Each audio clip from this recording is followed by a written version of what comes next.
So let me try to make it make sense before I share the news clips. At about 5 a.m. in the morning, a man went to the home of his girlfriend, shot her up, left her there bleeding out, life-threatening injuries.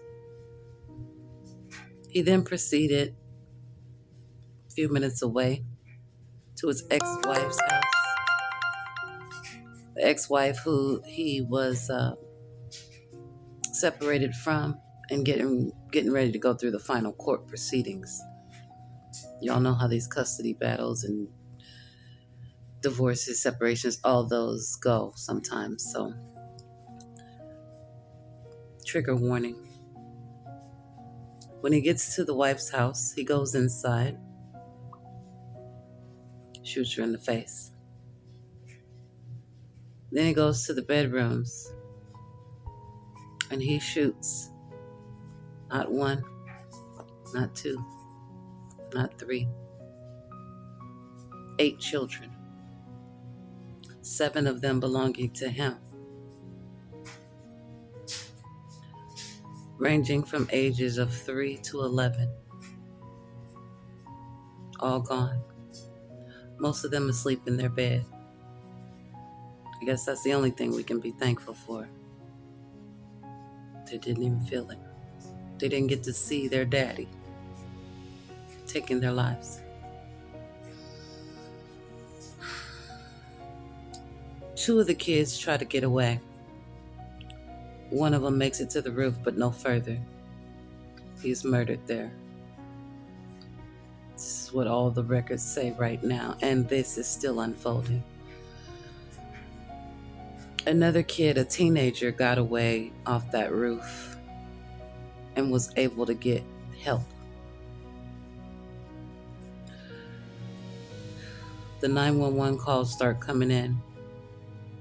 The cops get there and realize it's a bloodbath. But he's gone. He's down the road and he's carjacked somebody, creating another crime scene. The cops find him in that car. They say he draws a weapon. They unload. And he is unalived.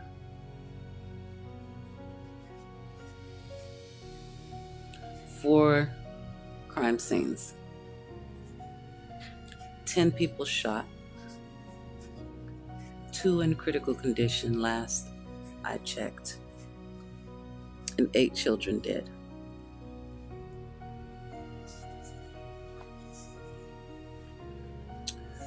Now let me show you the clips. Condolences to the families. And prayers for that surviving victim that lived through a real life horror movie as a child and has to deal with that for the rest of their lives.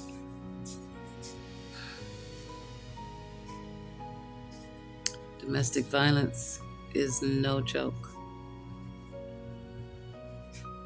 If you find yourself in one of these situations, get out when you can.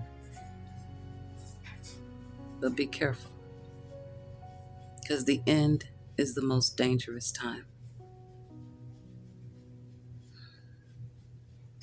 I'll see you in the comments, beautiful people. I don't know what people think in the crevices of their mind to want to harm another human being, let alone that of children who have their whole life ahead We're learning of more them. about a tragedy in Louisiana that left 8 children dead and 2 women critically injured. Investigators say the violence unfolded early yesterday morning at 2 homes in Shreveport, where a man carried out a series of shootings authorities describe as a domestic violence incident. The deceased includes 3 boys and 5 girls, ranging in age from 3 entirely a to domestic 11. incident. So the suspect shot the mother of the child children first, then responded to this location and shot 8 children, 7 of which being his own. He was 31 years old, born in Shreveport, raised in Shreveport, known all over Shreveport. From 2013 to 2020, he wore the uniform of the Louisiana Army National Guard. His job titles sound important on paper: Signal Support System Specialist, Fire Support Specialist. He never got deployed overseas. He left the Guard as a private, no medals, no combat record, but he wore that uniform for 7 years. He was a father 7 times over. 3 boys, 5 girls. His life on paper looked full. Church on Sunday, birthdays, school pickups, a house with children's voices in every room. His wife was the mother of most of those kids. Other children came from other relationships: the Pews, the Snows, the Elkins kids, different last names, but all of them born from him. Cousins in and out of the house. A whole web of little lives tied to this one man. But 10 days before that morning, something had shifted. A post went up that hit different. Something about mental health. Something about praying. And not a clear cry for help. Not something you could screenshot and send to 911. Just a man who sounded tired, sounded low. Sounded like he was carrying something heavy and didn't know where to put it down.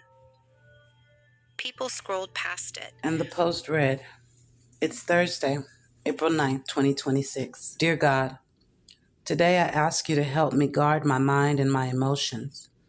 When negativity arises, remind me to say, it does not belong to me. In the name of Jesus. Help me to remember that there is power in your name and that every force not from you must flee. When depression tries to settle in, when anger rises, when anxiety or panic comes, give me the awareness to recognize what is not from you and the strength to reject it immediately. In the name of Jesus. Fill me with your peace, your joy, and your clarity, and teach me to replace every negative thought with your truth. Strengthen my mind so I can stand firm."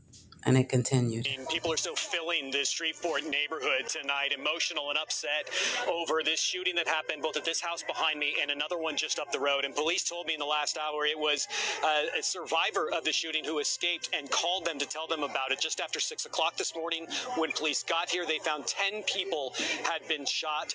8 of them had been killed. And as you mentioned, all 8 of those were children. Police also confirming for me that at least 7 of those 8 children were the children of the shooter, who they identified as Shamar Elkins. After the shooting, police say that Elkins carjacked someone just down the street, got into a pursuit with police, stopped. They say he produced a handgun and police officers shot him there at the scene. Louisiana State Police tonight are also involved in this investigation. We were contacted for the shooting. Our officers responded, located the scene, located the 8 individuals, the children that were dead, and they tried to provide aid where they could, but ultimately were unable to save any of them. There was a child that jumped off the roof. We were able to get him to a hospital, and he is expected to survive. There's also 2 adult females that were injured during this mass shooting. They are both in critical condition. We are hopeful that they will survive. One is significantly more critical than the other, so we are keeping their families in our thoughts and prayers. Still working on relationships and whose parents for whose. But it's a very hectic scene. There's a lot to investigate, a lot to unpack, and we want to do the best we can to come up with a clear timeline, a clear reasoning, even though cases like this, the reasoning will never be fully understood.